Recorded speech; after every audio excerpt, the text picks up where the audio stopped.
podcast where two new friends have to talk about The Office. And we talk about The Office all the time. Too much, maybe. Possibly. My name is Nathan.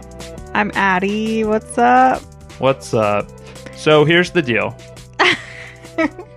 We recorded this episode already, and by all accounts, ours, it was the best episode ever. But yes, and you'll never hear it. Something happened, and a computer that will remain nameless deleted all the files. That's a problem. Because we needed those for the podcast. And so now, in honor of the first episode of season 2, The Office, which is called The DUNDIES, in which Pam gets really drunk. And falls off her chair. We have gotten really drunk. And we're not falling off our chair, hopefully. But we're going to talk about the episode to you. And we're at Chili's, so, I mean, we can't be better than this. It's true. We really can't be better off than we are right now. And that's great because it's time for the episode of The DUNDIES. Let's go. Season 2, we made it. Yeah. And if you don't like this episode, don't worry, because next episode we won't be this drunk. We might be a little drunk, but not this drunk. No way. So anyway, this is an episode that came out in September 20th, 2015. Wow. 2015. Never mind. We'll skip that. In the episode, Michael Scott hosts the DUNDIES, the annual awards show in which he presents awards to various members of the office. But the night does not turn out as he plans, and Michael ends up angering or humiliating the majority of the office staff. Meanwhile, after Pam Beesly argues with her fiancé and becomes obviously intoxicated, she kisses Jim Halpert. What? Yeah, it's their first kiss. I didn't even see that. What? Were you not paying attention? Oh, I was, but I feel like this is like an underrated moment. Yeah, I you feel say? like, yeah, definitely. I don't think that Jim was expecting it. Pam wasn't even expecting it, I don't think. Nobody remembered it because they're all so drunk. Or they pretended not to. Yeah, that's probably true. Great Scott Productions. The DUNDIES was the second episode in the series directed by Greg Daniels. Many of the scenes at Chili's had to be changed so the restaurant would allow filming. Most notably the scenes where Pam falls over. Because that's not allowed at Chili's. No falling, it says. So let's go into stuff we like. Sure. This is a segment called The Finer Things Club. about all the things that do fine work this For episode. us. Yeah. Okay. One of my favorite is Dwight taking off his shirt to save Pam's life at the end of the episode, because that is not necessary, even to cushion her pretty little head. Yeah, it was mostly just to cushion her head. And I thought it was funny that the manager of the Chili's restaurant thought that, you know, she had fallen from the chair, but all he cared about was that Dwight was taking his shirt off. And the exchange between Jim and Dwight, where it was like, he's a volunteer sheriff. Well, volunteer. Okay. That's not important right now. Yeah, let's not get into that right now. So yeah, that was a great part. The part where you downgrade his credentials is not essential at this moment. Yeah, exactly. Because he's trying to save a life. That's true. He didn't know that she was, you know, just drunk. He thought she was having a seizure. He didn't know. But my favorite part also involved Dwight. It was where he said, or he's doing the sound, and he goes, "Oh, yeah." When he's talking about Stanley, his wife. Yeah. That was probably my favorite part of the episode, besides the Chili's manager. What else did you like about this episode? Well, there's this point in this episode, I don't know if you, it's like pretty quick. I don't know if you missed it or not, but Pam kisses Jim on the mouth. Yeah, I know. This is their first kiss. And I think that's overlooked because a lot of people think casino night is like... Right. I mean, yeah, that was more intentional, but like, you know, this is... Yeah, no, I caught it. Definitely, I caught it. I don't know. The Wikipedia summary seemed to really point that out, but I don't... True. I mean, the show itself kind of overlooked it. Yeah. They kept kind of going on. That's a good point. Yeah. Nothing gets by you, though. And the first kiss is right there. And I think that one of the things that makes it less meaningful is that Pam is so drunk. And probably pretends that it never happened. Well, we know she pretends it never happened. She doesn't even know it happened. You don't think so? I don't know. I think she pretends. She has to know. Don't you think she woke up in the morning and she was like, God damn. What did I do? Yeah. Right? And Jim was like, okay, Jim rolled with it, though. That's what I like about this episode, is that Jim rolled with it. He knew it was a drunk kiss. He didn't have a monologue, a talking head where he's like, oh my God, I think Pam really wants to leave her fiance. And didn't shame her at all. And was like at the bar with her later and, you know, just saying, oh my God, you're so drunk. But like not in like condescending way, just like in a, like you're actually kind of cute way, but not like in a flirty way. He's kind of laughing with her. Yeah. Because she's also laughing on because of the drunk. That's the great moment with Jim and Pam in this episode. And that's really cool. Yeah, it's a moment, but it's not the real moment, and he knows that. Yeah, and he knows it might come later. Or he's hoping. He certainly is, because she seems very unhappy with her relationship at this point. So she gets in a fight with Roy. Oh my God, they're always at it. He's going to, where's he going? Poor Richards. He's dipping out, dude. He's not into and that's the first Dundies. The first mention of Poor Richards. Yeah, and we love Poor Richards. Yeah, I go there all the time. Where are they right now? Yeah, and we're also at Chili's. But it's Chili's mostly. It's mostly Chili's. We're having Presidente Margarita. Can we get another round of presidential margaritas? Por favor. I'll take a molten lava cake. Yeah, I will have... And a quesadilla burger. An artesian-style street taco. Anyway, so Dwight gets we'll put it on the iPad. We're gonna enter it in later on our iPad. No big deal. So Dwight gets really happy when he's complimented by Michael for all the great AV work he did. Yeah, I love Dwight's AV work. I think that he... what does AV stand for? Audio visual. Oh, yeah. Totally. It's kind of like what we do, except for only audio. We do A work only. Well, visual on the Instagram. Oh, really? Yeah, you do the V work. Kind of. But anyway, yeah, I think Dwight did a great job. He really made it. Even though he's early with a Q. Even though he's sucking the funny out of the room, he really does a great job. And I think that's part of what makes Dwight a good minion. Yeah, and it really sets up the relationship between Michael and Dwight, like for real. Because in season 1, we had a little bit of that, but now we're getting like the full taste of the Dwight and Michael sidekick kind of situation that's going on. He's there for Michael. He totally is. He wants it to be the best that it can be. And even though he ruins all the jokes weren't funny to begin with. So that's true. Another thing I really love is Dwight fighting with Phyllis when he tries to go into the bathroom to see what's written on the wall. But Phyllis is not having it because she's in the bathroom right now. Yeah, and then Dwight tries to take away the bathroom for the women. Be prepared to hold it, folks. All day. 24 hours. Well, how many? 9 hours, whatever. 9 to 5. Yep. You're going to hold it. But yeah. In between that time, they can go down to the coffee shop and use the bathroom down there. Yeah, they could do that. That's true. Or they could go to Vance Refrigeration. Yeah, especially if you're like maybe wanting to hook up with the owner of Vance Refrigeration. Who is that? Bob Vance, Vance Refrigeration.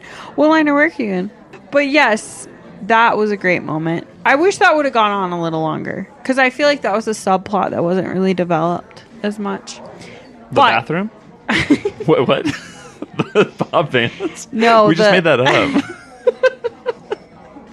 No. The subplot of what's written in the bathroom. Yes, I wish they'd revealed it.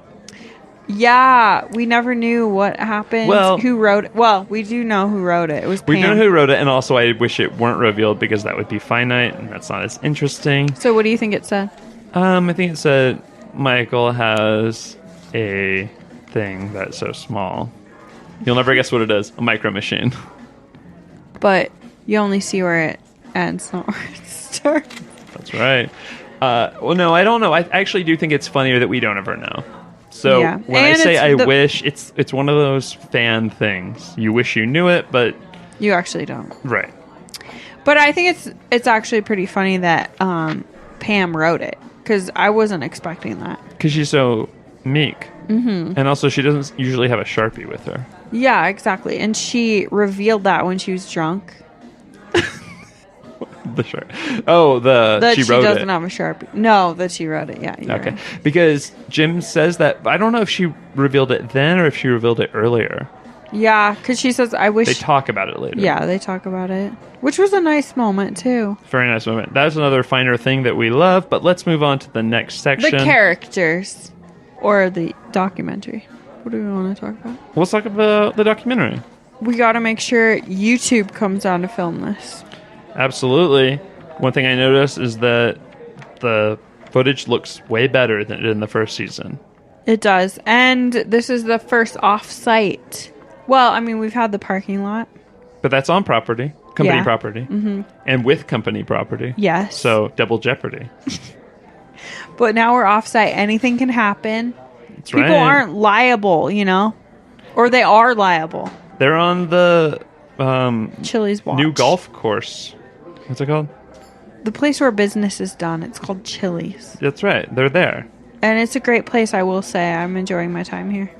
Yeah, I wish the service were a little bit worse because the waitress comes down so often we have to edit all that stuff out. Yeah, and it's like, leave us alone. I wish we had an iPad on our table so we could just order it that way. It keeps offering these trivia questions that are super easy to suck me into playing them. Yeah. And it said, who is Batman's sidekick? And We know it's Michael Scott. Yeah, we know it's Sparrow. Shut up.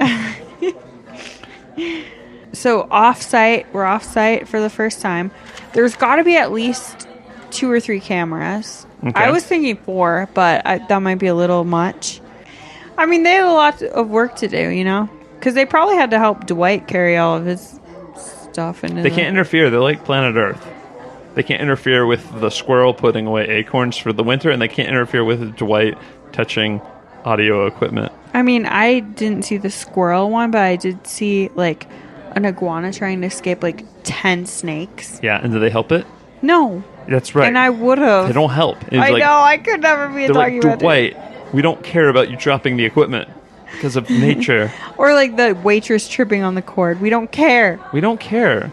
We'll just film it. And also, we can't help everything. Yeah. And it makes it more interesting. That's true. Do we have a lot of like talking heads interviews here or?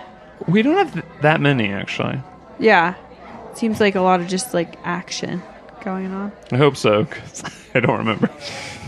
We don't have that many, actually. One thing that definitely happened during the documentary section is that they put their big cameras in Pam's face and made her forget what she wanted to, quote, ask, unquote, Jim about something. And she got Yeah. self-conscious. I mean, you say that they don't help the squirrel put away the nuts. But they do hurt the squirrel. Yeah. They hurt his It's like feelings. they're taking the squirrel's nuts. They screw up his mating. Yeah. Honestly. And it's like she had something to ask Jim, and we never know what that is. We don't know what she wrote on the bathroom wall. We don't know what she asked Jim. We don't know if she remembers the kiss. And I just feel like I'm wanting more here. Can we go to a segment called Question, where we ask such questions? Yeah, sure. What's your question? What do you think she was going to ask Jim? Well, I think she was going to ask, do you think it could ever work out between us? Whoa. Do you think we could ever be together? Do you think I could ever be married to you, Jim? Do you think, Jim, you and I could ever last for like 9 seasons and have babies? Do you think our firstborn child will be named Cece? Like the pizza chain. Something to that effect is what I think she wanted to say. And then she just noticed the documentary here and was like, no, that's stupid. I'm not going to ask. Okay, here's a question. Okay. And it's also For kind our of... question segment. Sure. All these background actors are really good because they're really good at ignoring what's going on. They're ordering, they're talking to each other. But how are they able to ignore this loud, obnoxious guy who is talking right next to their table when they're trying to do all of their background acting? Like, yeah, I mean, at some point, they're like to the point of oblivion. Yeah. It's like, what are you doing? You're at Chili's. You're trying to enjoy a nice meal like we are right now with our awesome blossoms. Which is really good, by the way. And Yeah. I appreciate that you're not chewing into the microphone. Thank you. So yeah, and so they're trying to enjoy their meal, but all of a sudden we've got this guy spouting racist comments, and they don't really seem to notice. Yeah, and they're not even looking up. They're acting like their menu is Yeah. really drawing them in at this point. So what you're saying is you think that they should have rented a conference room for this event? I really am disappointed with the planning skills of this party because the PPC didn't really. Chili's is a come through. great conference room that's right there for I you. mean, it's where business happens. Personal events, birthday parties. Yeah. If you're going to have a public divorce. Yeah, it's Chili's all the way. And why do you think that they chose Chili's as this place, considering there's no Chili's in Scranton, Pennsylvania? I just think that it's something that everyone can relate to. Right. Except for people in Scranton, Pennsylvania. True. I think that it's a place that America as a whole, like, especially like Midwest America, like, it's the nicest place to take a date. And so, or have a business meeting or have a office event, you know, everybody can go there. Everybody can, afford it. Except for Pam even Beasley. If there's not a group tab. Right. Chili's Pam Beasley, yeah, she can't go there, but I mean, that's her own fault. That's true. So, yeah. I have one more question. Okay, back to the question. When Pam is looking through the footage of the Dundies to find highlights, and then she says, oh, this is the part where Kevin sits in front of the camera for the whole time. It's like she remembers that from the Dundies, or she remembers it from watching the footage again. But either way, she should be stoked because she's able to skip this footage. It's not going to be making the compilation reel, which, by the way, Michael never seems to make. He just wants notes on it, I think. Like, he wants to know, like, what the awards were from the last year. And I think that she is stoked that Kevin sat in front of it. But she's just, like, in a bad mood because she has to sit through the longest engagement. And she has to, like, relive that moment where, like, she was publicly humiliated. Over and over again. Yeah. And, I mean, okay, that brings me to the point about Jim. Because Jim was the one who stood up for Pam to Michael and said, in a way that would get Michael kind of manipulative, but in a good way, manipulating Michael into not saying that in front of everybody again and saying that it sounds lazy. That's and true. I mean, Jim came through on this. Jim comes through both in terms of standing up, being a stand-up guy. He stood up for Pam. He's doing a lot of standing, is what I'm saying. It's great for your thighs. Even if Pam is falling down, he's still standing up. And also a great understanding of Michael to know that the way to get him to protect Pam is not by pointing out Pam's feelings, but pointing out Michael's perception that people will think that it was lazy for him to write the same joke over and over again. And it's like his reaction, lazy, huh? Yeah. It's like Jim knows these people and he understands this, but he doesn't always even use it.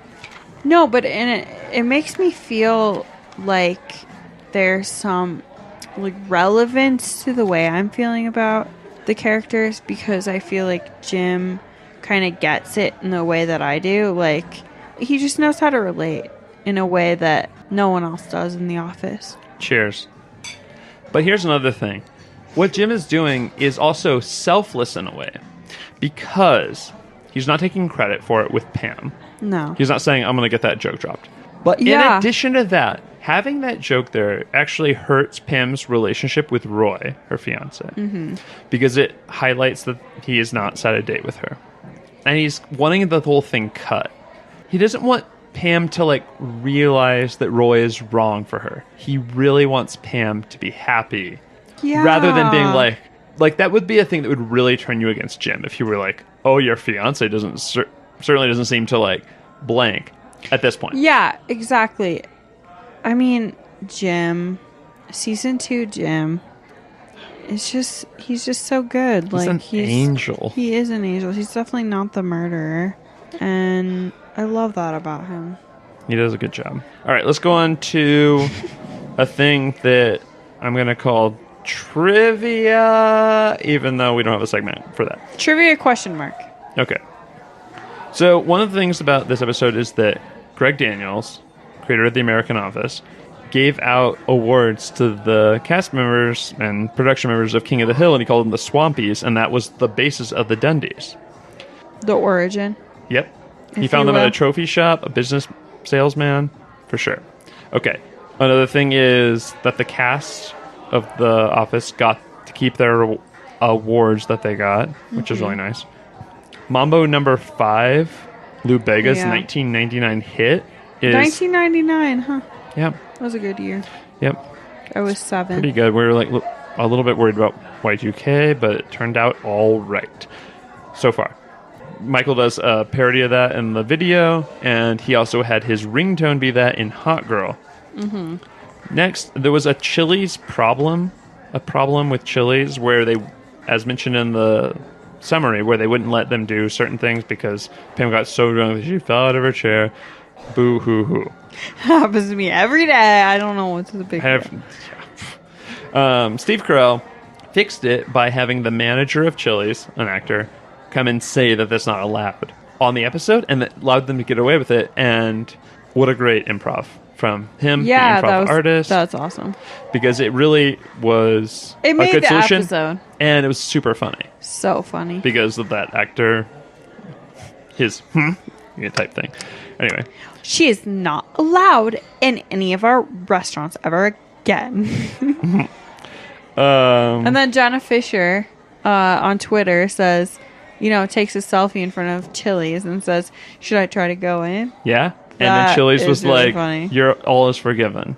That's so sweet. Right. Because they didn't even ban her. But I think it's great that they didn't think the actress was going to make the same mistakes as her character years ago. Yeah. Hats off to them. The ABC song where Michael's rapping is supposed to be Lose Yourself, which is why he's wearing a gray hoodie. Eminem. Let's do some characters. All right. Characters. Do you think the world is crawling with Phyllis? I do. And which characters about that is the thing that you think? Well, I mean, we've got a lot of characterization in this episode just because everybody is getting pointed out for their character. Fine work. And they're getting awards for their character. So, what do we have? We have Bushiest Beaver, we have Fine Work, we have Whitest Sneakers, we have Sexiest in the Office. Hottest in the Office. That's Ryan. Yeah. So we're setting up a lot of characters in terms of Michael. Sure. And Kelly is back. Kelly! Thank God. From outer space. Kelly. Cheers to that. Can we hear a clink on there? She just walked in to find you here with that stupid look upon your face. And she is surviving because she comes up and she asks, why do I get the Spicy Curry Award? She's got a little bit, it's coming on, the sass of classic Kelly. And we love that. Mindy Kaling wrote this episode, so she's able to do that. And he doesn't have anything to say about her. And that's the thing, is that Michael wants to celebrate the best of everyone in the office, but he doesn't even really have a good thing to say about a lot of people in the office. It's mostly about him. Honestly, he doesn't know a single thing about people that he's worked with a year since the last time he did this. I mean, and that's the thing about the Dundies. Like, we all know it's just like a birthday party for a little kid. You have to be there. There's not much you can do about it. But Kevin gets the Don't Go In There After Me award. So, I mean, at least he does know that about people. Sure, and we used to see Kevin with his fiancée, Stacey. Is that Stacey? I think so.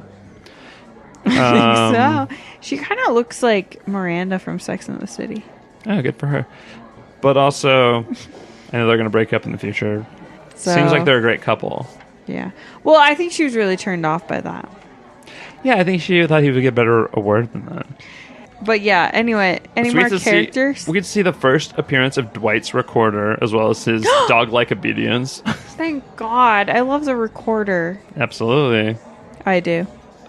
Right, you are. Oscar gets to talk about the birthday party thing, which you're just alluding to. Stanley is earlier on when Michael's talking about the Dundies and the power of the Dundies. Stanley's just playing with a toy car the whole conversation. I think it's so funny. Stanley. And they cut back to him, and he's still playing with the car. Like, I mean, he's pretty upset that they don't have a group tab because Michael said we could invite our family. He doesn't know that yet. Why didn't he, Stanley?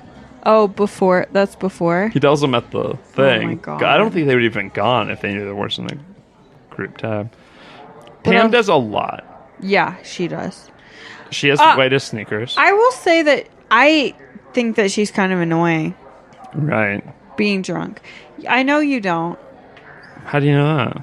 because in the deleted scenes. Okay, well, so there's one part I think she's kind of annoying, which is when she says, "Oh my god, I have so many people to thank." But after that, I think she's charming when she thanks God and her kids. No, and- but like even when she exits Chili's and it's like, "This was the best Dundies ever." It's like, shut the up, Pam. I guess I get that, but she does. She's not cute when she's drunk, and that's why I'm like, why does Jim think that she's cute? Because she's showing her true self, and that's who you are. Oh, so when you're wasted at Chili's is when you're your true self? That's what their slogan. I think that Pam is misdirecting her frustration with her failed engagement to this, and her energy and positivity ends up making this whole episode It and does. everyone's time more fun. I mean, I will agree with that, because when Stanley receives his Dundie and she's the only one that claps and like tries to get the crowd involved, that really Kevin? does. Was it Kevin? I think it's Or is it by the time Stanley? Stanley comes up, like that everyone's pretty much on board, but it's definitely her that gets the Kevin one going. Yeah. That would have been the end of the Dundies. Yeah, if- exactly. If no one had clapped She during saved Kevin's the Dundies. award.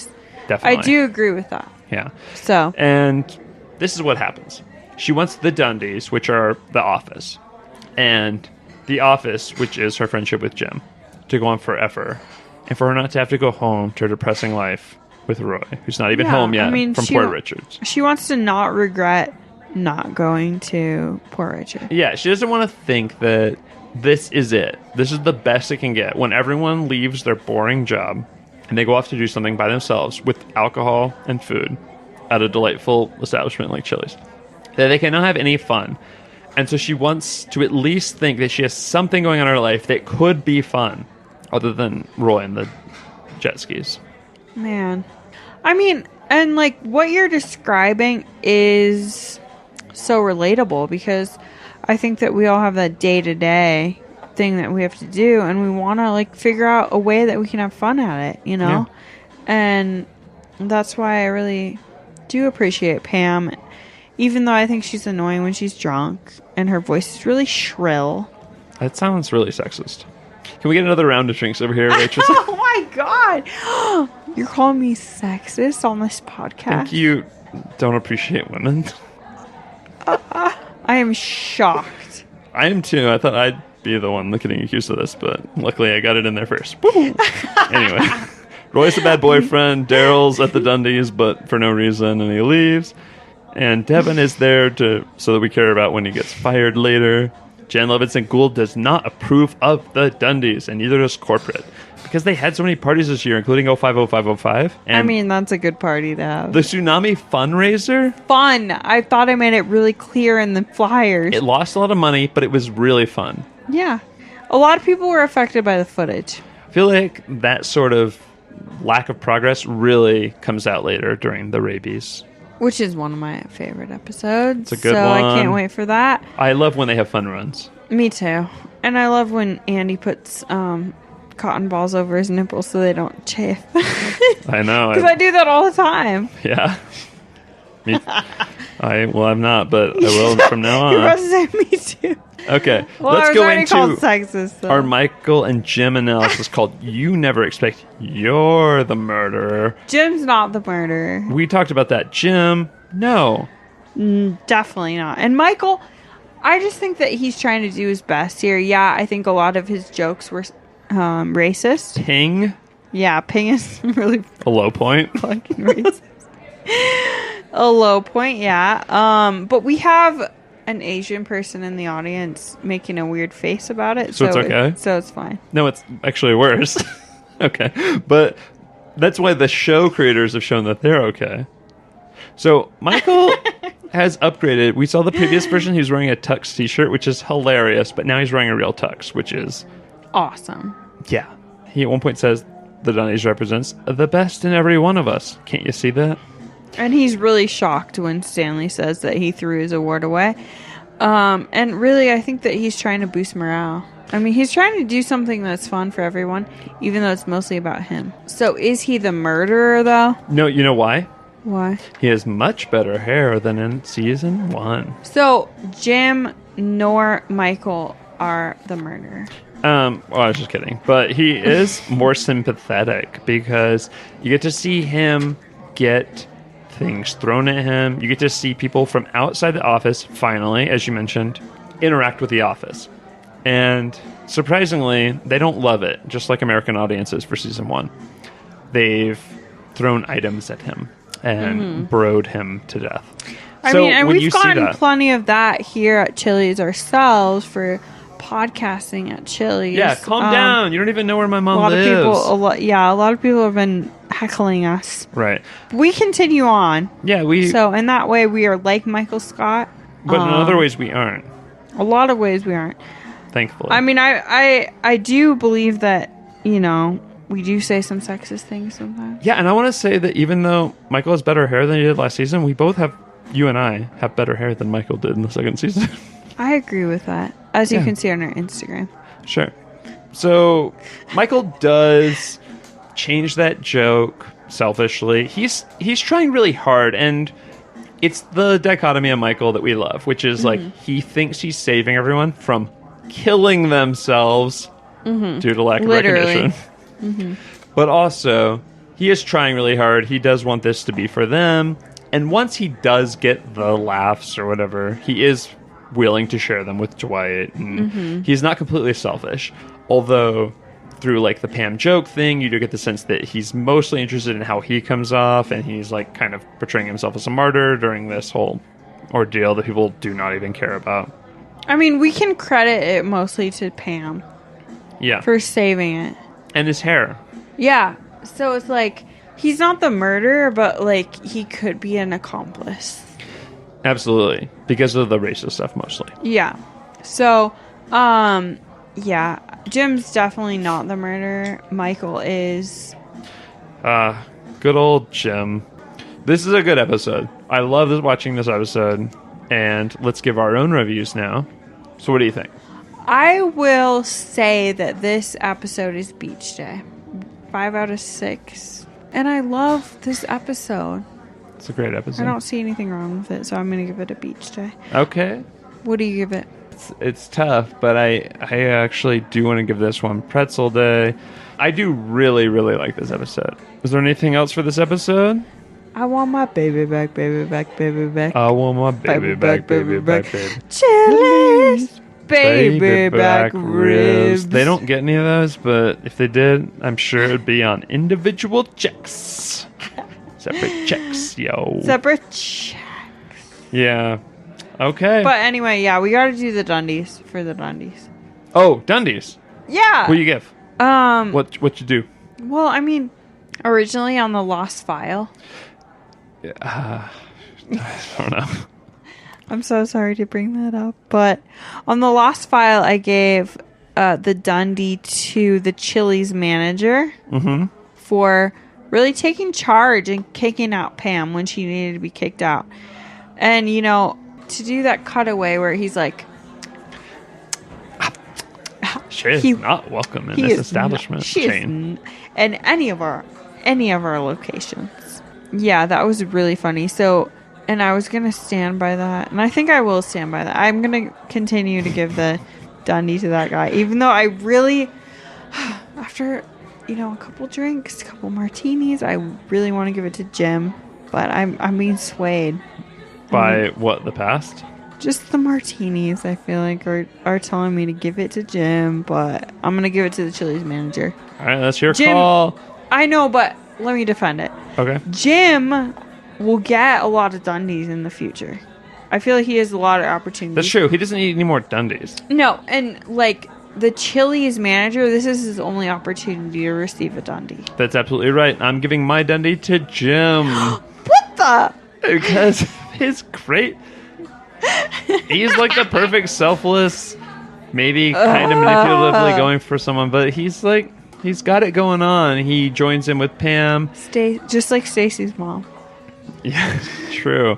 Jim does a great job. He does not interfere. He doesn't overstep any bounds at all, which is amazing, and still becomes the clear choice for Pam in no seconds flat because of his absolutely great respect for the sanctity of engagement. And also, what am I talking about? Yeah, but let me ask you a question. Okay. Would you have given it to Jim if he was a woman? Yes. I would have No, you wouldn't, you sexist! I would have given it to Pam if she weren't so annoying during her acceptance speech. Or so drunk. It's too drunk. She had so many second drinks. You should talk. Yeah. I want to give it to myself. I'm giving it to Jim. Sober man. Yeah. Jim would have taken care of us. Jim would be like hurtling us into a small bus. An Uber with Angela as the driver, and we'd That's be right. like, She's taking "Can us you all put home." on Hall & Oates, please? Do you know any Hall & Oates?" So I think that's probably it. In terms of this episode. I'll never be drunk for another episode. I'm so sorry. As co-host, Yeah. we have Oh my god. lost. Apologize. Apologies to you. All around. And we've gotten kicked out at Chili's. We're actually outside of Chili's. The right manager now. kicked us out and said we're not allowed in this chain anymore. But the only reason we did it is because... For you, the listener. So check out our Facebook at the Offive. Check out our listener page on Facebook, the Finer Things Club. And send us an email at the offivepodcast@gmail.com if you want to tell us about a thing. But if you're going to tell us don't do podcast episode drunk anymore, don't bother. Because we already stopped. We already know that, okay? Yeah, we're done. This is We're a drinking special episode. Rockstar energy drinks too, so And hashtag mind Gin your Martini. business. Oh, what? Gin Martini. I said mind your business. Yeah. Hashtag shut up. Thank you for listening to this whole episode. You have anything else for the Dundies? Then email us. Whitest sneakers. Woo-ha. Weirdest socks. All right. Offive out. Goodbye. Okay.